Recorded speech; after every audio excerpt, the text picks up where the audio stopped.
आज मुंबई येथे राज्यस्तरीय मराठा समाजाची बैठक पार पाडण्यात आली। या बैठकीमध्ये स्वर्गीय संतोष देशमुख यांना श्रद्धांजली अर्पण करण्यात आली। या बैठकीमध्ये काही निर्णय घेण्यात आले आहे। चांगल्या मान्यवरांचे अनेक नेत्यांचे मार्गदर्शन आपल्याला बघायला मिळते आहे। स्वतः नरेंद्र पाटील मार्गदर्शन करताना आपण बघतो। नरेंद्र पाटील यांनी सुद्धा मार्गदर्शन केलेलं आहे।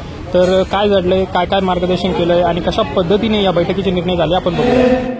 कैलासवासी संतोष देशमुख यांना न्याय मिळेपर्यंत धनंजय मुंडे यांना मंत्री पदावरून हकालपट्टी करायला पाहिजे। मान्य आहे तुम्हाला? महाराष्ट्राच्या प्रत्येक जिल्ह्यातून ज्या मराठा क्रांती मोर्चामुळे ज्या सकल मराठा समाजाच्या प्रत्येक मोर्चामुळे अख्खा मराठा समाज गेले एक दशकापासून एकत्र आला। त्या ऐतिहासिक मराठा क्रांती मोर्चाची राज्यस्तरीय बैठक आज या ठिकाणी पार पाडली आणि या बैठकीसाठी प्रत्येक जिल्ह्याचे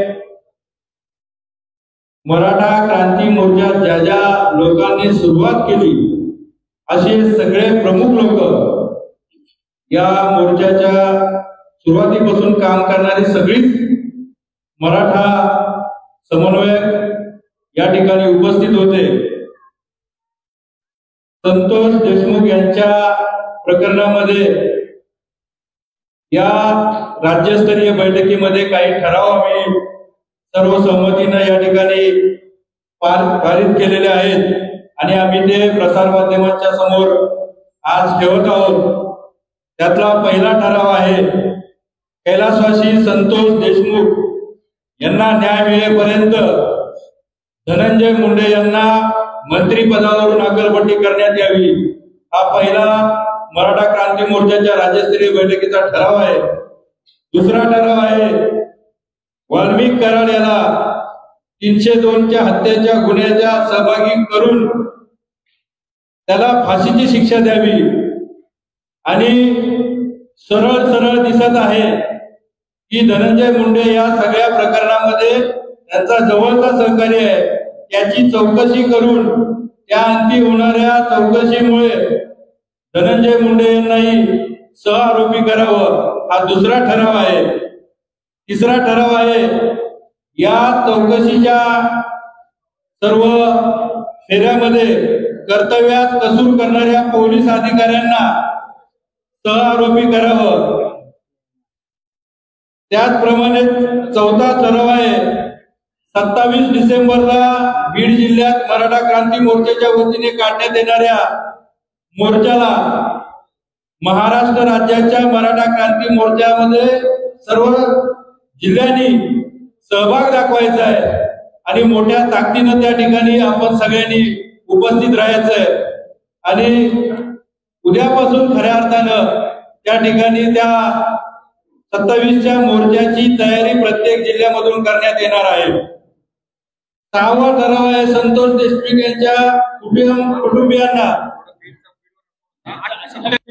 27ला जो मोर्चा होणार होता तो 28ला मोर्चा होणार आहे आणि मग त्या 28च्या मोर्चासाठी संपूर्ण जिल्ह्याच्या संपूर्ण राज्याचा मराठा क्रांती मोर्चा त्या ठिकाणी सहभाग होणार आहे। कैलासवासी संतोष देशमुख यांच्या कुटुंबियांना मराठा समाजाच्या वतीनं मोठ्या प्रमाणात आर्थिक मदत केली जाणार आहे। प्रत्येक जिल्ह्यामध्ये त्या पद्धतीच्या बैठका होऊन तिथं आर्थिक मदतीचा आपण सगळ्यांनी ओघ वाढवायचा आहे। सातवा आणि महत्वाचा की मस्तजोग या गावाला आणि संतोष कुटुंबियांच्या देशमुख यांच्या कुटुंबियांना पोलीस संरक्षण देण्याचं काम त्या ठिकाणी राज्य सरकारच्या माध्यमात करायचं आहे। सातवा आहे की बीड जिल्ह्यामध्ये ही सामाजिक समतोल पूर्ण बिघडून गेलेला आहे आणि तो समतोल खऱ्या अर्थाने आणायचा असेल तर तिथे एकाच जातीचे 70% पेक्षा जास्त अधिकारी आहेत आणि कर्मचारी आणि अधिकारी आहेत। त्यामध्ये बिंदू नामावलीप्रमाणे त्या ठिकाणी त्या जिल्ह्याला न्याय मिळाला पाहिजे आणि सगळ्या समाजातल्या इथं कर्मचाऱ्यांना आणि अधिकाऱ्यांना सामावून घेण्यात आलं पाहिजे, तेव्हा कुठेतरी सामाजिक समतोल साधला जाईल. दुसरा सगळ्यात महत्वाचा आहे की वाल्मिक कराड यांची आर्थिक व्यवहार एवढ्या मोठ्या प्रमाणातले आहेत, त्यांची ईडीच्या मार्फत चौकशी करून नार्को टेस्ट करण्यात यावी. आणि 9वा ठराव आहे की धनंजय मुंडे यांची हक्कलपट्टी मंत्रिमंडळातून होत नाही तोपर्यंत राष्ट्रवादी काँग्रेसचे सर्वेसर्वा म्हणून अजितदादा ज्या ज्या ठिकाणी महाराष्ट्रात फिरतील त्या त्या ठिकाणी मराठा क्रांती मोर्चाच्या वतीनं निदर्शनं करण्यात यावी आणि ती केली जाणार आहेत. आणि सगळ्यात शेवटचा महत्वाचा या ठिकाणी ठराव करण्यात येत आहे. तो ठराव असा आहे की या बीड जिल्ह्याचं बिहार करणाऱ्या त्या ठिकाणी असणारे राजकीय लोकांना त्या बीड जिल्ह्याचं पालकत्व देऊ नये. तिथलं पालकमंत्रीपद हे स्वतः मुख्यमंत्र्यांनी घेऊन महाराष्ट्र धर्म पाळून त्या ठिकाणी खरा महाराष्ट्र नांदतोय किंवा बिहार नांदत नाहीये आणि त्या ठिकाणी महाराष्ट्र धर्म पाळून आपण स्वतः त्या बीड जिल्ह्याचं पालकमंत्रीपद घ्यावं असं ठराव करण्यात आलेला आहे. ह्या ठरावाच्या अंती 27-28 तारखेपर्यंत खऱ्या मारेकरांना आणि आम्हाला संतोष देशमुख यांना न्यायाची भूमिका सरकारच्या माध्यमातून दिसली नाही तर पुढची राज्यस्तरीय बैठक घेऊन त्या ठिकाणी आंदोलनाची दिशा ठरवली जाईल असं या ठिकाणी घोषित करतो आणि ही राज्यस्तरीय बैठक या ठिकाणी संपली अशी घोषित करतो. एक अधिवेशनामध्ये बऱ्यापैकी सभागृहामध्ये दोन्ही सभागृहामध्ये या ठिकाणी पुष्कळशी चर्चा होत राज्याच्या मुख्यमंत्र्यांना पुरेसा असा पुरावा या ठिकाणी सदस्यांनी दिलेले आहे. मग ते विरोधी पक्ष नेते दानवे साहेब असतील, त्या ठिकाणी जितेंद्रजी आव्हाड असतील, बीडचे सुपुत्र सुरेशांना दस असतील आणि काही सदस्यांनी या चर्चेमध्ये सहभागी घेतला होता. आणि तरीही मूळ आरोपी किंवा जो मास्टर माइंड आहे तो अजूनही पकडला गेला नाही. बीड जिल्ह्यामध्ये मोठ्या प्रमाणामध्ये 30 ते 40 वेगवेगळ्या हत्या त्या ठिकाणी झालेल्या आहेत. त्याचा उल्लेख सभागृह संपल्याच्या नंतर जितेंद्र आव्हाडांनी आणि काही सदस्यांनी घेतलेला आहे. हा फार गांभीर्याचा विषय. छोट्या मोठ्या कारणावर हत्या होते, पण ज्या पद्धतीने देशमुखांची हत्या करण्यात आलेली आहे जाणीवपूर्वक बीडमध्ये एक दहशत निर्माण करण्याचं काम झालं. आणि म्हणून संबंध मराठा चळवळीतल्या लोकांच्याकडे विनंती आलेली आहे की राज्याच्या मुख्यमंत्र्यांनी स्वतः बीड जिल्ह्याचं पालकत्व त्या ठिकाणी स्वीकारावं, म्हणजे त्या ठिकाणचा असणारा प्रत्येक समाजाला न्याय मिळेल आणि खास करून ज्याच्यावरती अन्याय झालेले आहेत त्यांना त्या ठिकाणी न्याय मिळेल. ही बैठक आज जरी इकडे झाली असली तरी सरकारने गांभीर्याने घ्यावी. तर आजच्या बैठकीच्या नंतर प्रत्येक जिल्ह्यामध्ये ही मराठा क्रांती मोर्चाची जी संघटना आहे ते परत एकदा ऍक्टिव्ह होणार आहे. त्याच्यामुळं सरकारने आणि राज्याचे मुख्यमंत्री म्हणून देवेंद्र फडणवीस साहेबांनी फार गांभीर्याने घ्यावं. प्रशासन म्हणून त्या ठिकाणी बीड जिल्ह्यावरती फार बारकाईने लक्ष द्यावं एवढीच पत्रकारांच्या माध्यमातून राज्याच्या मुख्यमंत्र्यांना विनंती आहे. त्याचबरोबर माझ्या सगळ्या महाराष्ट्रातील असणाऱ्या मराठा चळवळीतल्या तरुण कार्यकर्त्यांना विनंती आहे की 28 तारखेला बीड जिल्ह्यामध्ये आपण त्या ठिकाणी ह्या घटनेचा निषेध म्हणून त्या ठिकाणी मोर्चा घेतलेला आहे. आपण महाराष्ट्रातल्या सर्व मराठा समाजाने 28 तारखेला बीडला 9 वाजता त्या ठिकाणी उपस्थित राहावं एवढी विनंती. महाराष्ट्र सरकारने एवढ्या गंभीरतेने हे प्रकरण घ्यायला पाहिजे नव्हतं. त्या प्रकारे ते घेतल्या गेलेलं नाहीये हे त्यांच्या कृतीतून दिसलेलं आहे. 15 दिवस झालेले आहेत. पहिले 3 आरोपी पकडले, नंतर चौथा 3 आरोपी पकडले गेलेले हे महाराष्ट्र सरकारचं दुर्दैव आहे. अजून वाल्मिक कराडावर खंडणीचा गुन्हा दाखल आहे. त्याला 15 दिवसांपेक्षा जास्त झालेला आहे. म्हणून हा महाराष्ट्रात रोष मराठा समाजाचा आहेच आहे, पण बीडमध्ये सर्व समाजाचा रोष तिथे उत्पन्न झालेला आहे. आणि याची सुरुवात 28 पासून आम्ही सुरुवात करत आहोत. जसे आमचे युवक आणि दादाने जे सांगितलं आहे, मोर्चानंतर पुन्हा एक राज्यस्तरीय बैठक होईल आणि आंदोलनाची पुढची दिशा काय ठरवलं जाईल. धन्यवाद. खरं म्हणजे ह्याला खरं म्हणजे याच्यामध्ये खंडणीच्या पेक्षा हत्येचा गुन्हा दाखल झाला पाहिजे. आणि सभागृहाच्या अधिवेशनामध्ये काही आमदारांनी सांगितल्याप्रमाणे तिथं एक घटना नसून असंख्य घटना ह्या असणाऱ्या गुंडांकडनं झालेली. गृहमंत्री आणि मुख्यमंत्र्यांची फार मोठी जबाबदारी आहे की त्यांनी गोपीनाथ मुंडेंच्या जिल्ह्यामध्ये किंवा त्या अगोदर असणाऱ्या वेगवेगळ्या नेत्यांच्या जिल्ह्यामध्ये अशा प्रकारची दहशत होते ते मोडून काढलं पाहिजे. अजून त्यांनी सिरियस घेतलं नसेल तर त्यांनी घ्यावं एवढीच आमची विनंती आहे. तर आमचा कार्यक्रम ठरलेला आहे, आम्ही आमचा कार्यक्रम करत राहणार.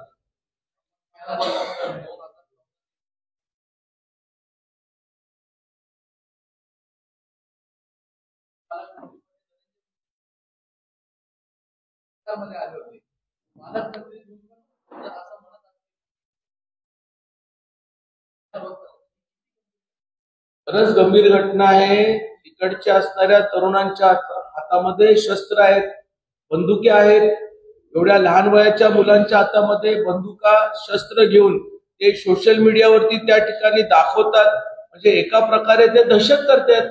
मग हे पोलीस यंत्रणा त्या ठिकाणी डोळे बंद करतात का? तर पोलिसांच्या वरती तर सगळ्या बीडच्या लोकांचा आक्षेप असा आहे की गुन्ह्याची नोंद होत नाही, तपास होत नाही. मग वर्षानुवर्षे तेच अधिकारी पोलीस स्टेशनमध्ये, वर्षानुवर्षे तेच अधिकारी डीसीपी, एसीपी, त्याच्यानंतर डीवायएसपी आणि एसपी का? कारण काय? त्याच्यामुळे मुख्यमंत्र्यांनी जाहीरपणे या ठिकाणी गांभीर्याने घेणं फार गरजेचं.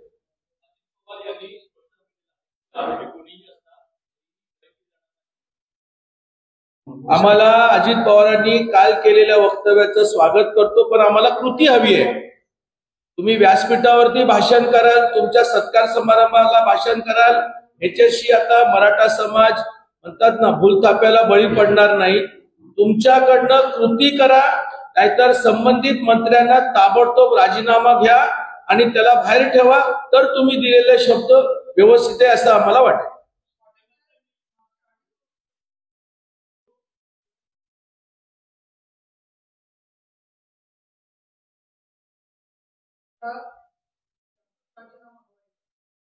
एक मराठा म्हणून मी आज या ठिकाणी बैठकीला उपस्थित राहताना आम्ही गृहमंत्र्यांना, मुख्यमंत्र्यांना आमच्या भावना कळवलेल्या आहेत. जर गृहमंत्री आणि मुख्यमंत्री यामध्ये जातीनं लक्ष घालून न्याय देऊ शकत नसेल तर त्यांनीच आत्मचिन्ह केलं पाहिजे की आपण जिल्ह्यामध्ये कसं काम करणार आहोत महाराष्ट्रामध्ये. खरं म्हणजे मनसुख हिरे प्रकरणामध्येही विरोधी पक्ष नेता म्हणून त्यांची भूमिका फार स्पष्ट होती आणि मला विश्वास आहे की त्यांनी जे सभागृहामध्ये उत्तर दिलं त्या उत्तरामध्ये त्यांनी कुणालाही पाठबळ दिलेलं नाही, पाठीशी घातलेलं नाही. त्या प्रश्नाला उत्तर आहे. आमचं देवेंद्र फडणवीस राज्याचे मुख्यमंत्री आहेत, गृहमंत्री आहेत. मराठा समाजाने आजच्या बैठकीत त्यांच्यावर टाकून त्यांना सांगितले की बीडचं पालकमंत्री तुम्ही घ्या आणि धनंजय मुंडेंसह ज्या मराठा समाजाने ज्या लोकांची नावं घेतली आहे त्यांचे मोबाईल, त्यांचे कॉलिंग चेक करून, त्यांचे कॉल रेकॉर्ड चेक करून, त्यांच्या सर्व पार्श्वभूम्या चेक करून त्या ठिकाणी आम्हाला न्याय द्या. जर राज्याचे मुख्यमंत्री आणि गृहमंत्री याच्यामध्ये जर पुढे आम्हाला दोषी आढळले किंवा त्यांनी निष्काळजीपणा केला तर मग मराठा क्रांती मोर्चा पुढील भूमिकेमध्ये देवेंद्र फडणवीसांच्या विरोधात काय भूमिका घ्यायची याचा विचार करेल. पण आता देवेंद्र फडणवीसांनी या ठिकाणी तात्काळ गृह खात्याच्या माध्यमातून धनंजय मुंडे आणि त्याचे जेवढे काही या आरोपामध्ये आम्ही आरोप केलेले आहेत, आरोप नाही तर त्याचे पुरावे दिले. आता एक प्रश्न आहे राज्याच्या मुख्यमंत्र्यांना, सभागृहामध्ये 6 आमदार आणि खासदार वरच्या म्हणजे लोकसभेमध्ये ज्यावेळेस तारांकित प्रश्न उपस्थित करतायत त्या ठिकाणी पुराव्यानिशी बोलतायत, ऑथेंटिक बोलतायत, वाट कोणाची बघतायत? धनंजय मुंडेंचं नाव घेऊन त्या ठिकाणी सभागृहामध्ये त्या ठिकाणी चर्चेला विषय आलेले आहेत. त्या विषयाला धरून राज्याच्या मुख्यमंत्री आणि गृहमंत्री म्हणून देवेंद्र फडणवीसांनी वैयक्तिक जबाबदारी घेऊन अजितदादांचा विचार न करता कारण अजितदादा फक्त बोलतात, त्याच्यात कृती दिसत नाही. देवेंद्र फडणवीसांनी उत्तर दिलेलं आहे की कोणालाही सोडणार नाही याचा अर्थ 3 महिने आम्ही वाट पाहणार नाही. तुम्ही तात्काळ ह्या 28 तारखेच्या मोर्चाच्या अगोदर तुम्ही याच्यामध्ये जे दोषी, आम्ही म्हणतोय का धनंजय मुंडेंना तुम्ही असे करा, त्यांची चौकशी तर करा, त्यांचे कॉल रेकॉर्ड चेक करायला लावले, त्यांचे कॉल रेकॉर्ड चेक करा, वाल्मिक कराडचे कॉल रेकॉर्ड चेक करायला लावले, त्याला आरोपी करायला लावले, का जर कोणी प्रयत्न करत नाही? तारांकित प्रश्न साधा जरी उपस्थित राहिला तरी त्याच्या चौकशा होतात. आणि इथं 6 आमदारांनी सभागृहामध्ये या व्यक्तीच्या विरोधात आणि आमदारांच्या मंत्री महोदयांच्या विरोधात स्पष्टपणे बोलल्यानंतर सुद्धा देवेंद्र फडणवीसांनी गळचेपी भूमिका घेऊ नये, ही भूमिका मराठा समाजाची आहे आणि त्याच्यासाठी त्यांना त्या जिल्ह्याचं पालकमंत्रीपद घ्यावं ही विनंती आम्ही त्यांना केलेली आहे.